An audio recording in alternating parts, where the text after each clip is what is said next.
sepanjang karir Kikusumo di bidang tersebut, hal apa sih yang membuat Kikusumo sampai kerepotan gitu untuk menanganinya? Gini, kalau kita bicara kerepotan tentu bicara hal yang tidak menyenangkan, bikin repot, bikin kesel. Itu kaitannya dengan hal-hal yang bersifat dengan dunia kita. Jadi kalau kita dalam dunia mistis, ada alam X yang energi negatifnya begitu besar. Biasanya mereka melakukan sebuah pekerjaan yang sifatnya lebih pada merugikan orang lain. Jadi kalau seandainya si A dikirimi energi negatif yang sangat besar, dia akan tiba-tiba merasa sakit, merasa tidak nyaman, bisnis berantakan, seperti itu.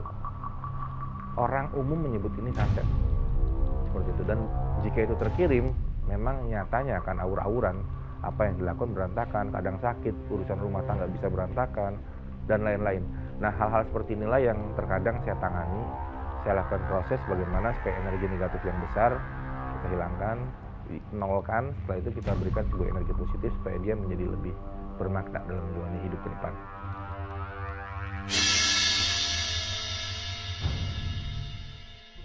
Suka duka seorang Kikusumo dalam mendalami keilmuan ini dan memiliki gift yang diberikan oleh Tuhan. Gini, suka duka tentu pasti ada. Kalau kita bicara suka, kalau saya ngobatin orang itu sembuh, tentu ada nilai yang tidak bisa dinilai dengan materi bahwa berapa rupiah, nggak bisa. Bahwa ada sebuah kebahagiaan di dalam hati, oh orang ini sembuh, sehat, saya senang.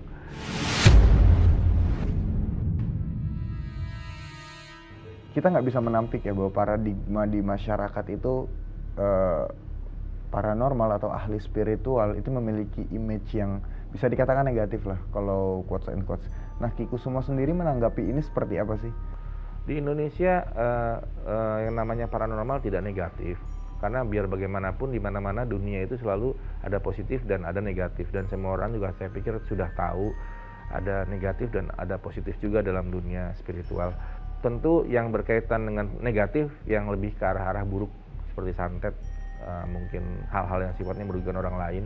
Tapi kalau yang sifatnya positif, mengobati orang, membuat rumah tangga tadinya pecah kembali menyatu, saya pikir itu sih nggak ada masalah. Kadang-kadang kita suka berpikir dengan satu kali orang yang ngomong, si A bilang, Pak, orang di kampung sini itu sukanya A, bukan B. Nanti saya menyampaikan ke orang lain, orang di kampung sana mah sukanya A, bukan B. Padahal yang menyatakan itu bukan orang kampung, dia yang mengatakan. Artinya pernyataan satu orang bukan pernyataan semua orang. Dan saya lihat di Indonesia sekarang ini bahwa orang Indonesia sangat mengakui kok, dekat banget, dan mereka juga tahu bahwa Indonesia mempunyai latar belakang kebudayaan spiritual, kebudayaan mistis yang kuat. Dan hal baik sangat banyak juga tertanam di sana. Bersikaplah egois untuk masa depan.